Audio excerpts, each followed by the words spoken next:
pour la planète, je plante des arbres. Et je les fais planter aussi, surtout d'ailleurs, depuis pratiquement 45 ans maintenant.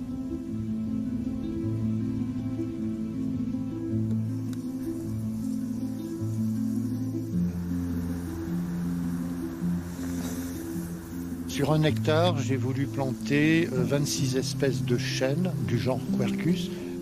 Ça, c'est la partie uniquement un peu démonstrative, expérimentale. Expérimentale parce que on peut avoir dans le monde des chênes qui puissent être adaptés à l'Europe et à la France si nos températures s'élèvent, comme il est annoncé, de 1,5 degré à 3,5 degrés selon les hypothèses. Donc c'est une façon d'observer des arbres qu'on ne connaît pas, qui viennent d'ailleurs, qui sont rares d'ailleurs en France.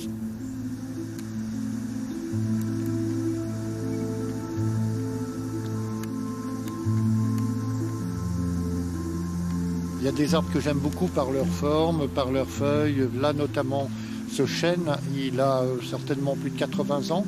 En tout cas, il mesure plus d'1 mètre de diamètre. Il a la particularité d'apporter quelque chose au parc, d'avoir une valeur d'agrément en fait.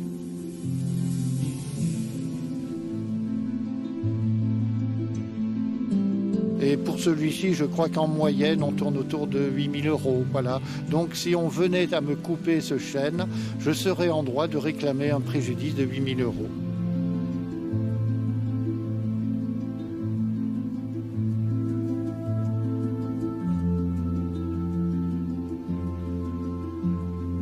Ce qui est important dans le paysage écologique, dans la fonctionnalité écologique d'un paysage, c'est qu'entre deux masses, comme ma plantation, qui sera une future forêt dans 30 ou 40 ans assez dense, et l'autre masse forestière, l'important c'est qu'il y ait une continuité pour le transit des espèces.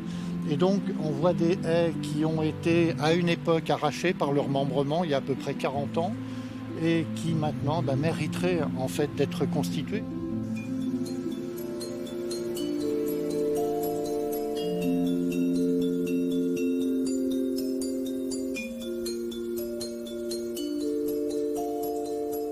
J'ai découvert des arbres très étranges que j'ai vite appelés des étranges silhouettes, des arbres déformés par la tempête, renversés, et qui ont fait preuve de résilience. Là, c'est des épreuves mécaniques qu'ils ont vécues, mais il y a des épreuves physiologiques, les stress, des stress très importants, des hivers très rigoureux, des sécheresses, des canicules, etc. Et ils sont encore là parce qu'ils ont démontré qu'ils avaient tout le matériel, les molécules, les fibres, les vaisseaux, les tissus nécessaires pour vivre longtemps. Avec une douzaine de scientifiques, nous avons constitué l'association pour une forêt primaire en Europe avec Francis Allais. Il est évident que nous sommes convaincus qu'une planète sans arbres ne peut pas recevoir de vie humaine.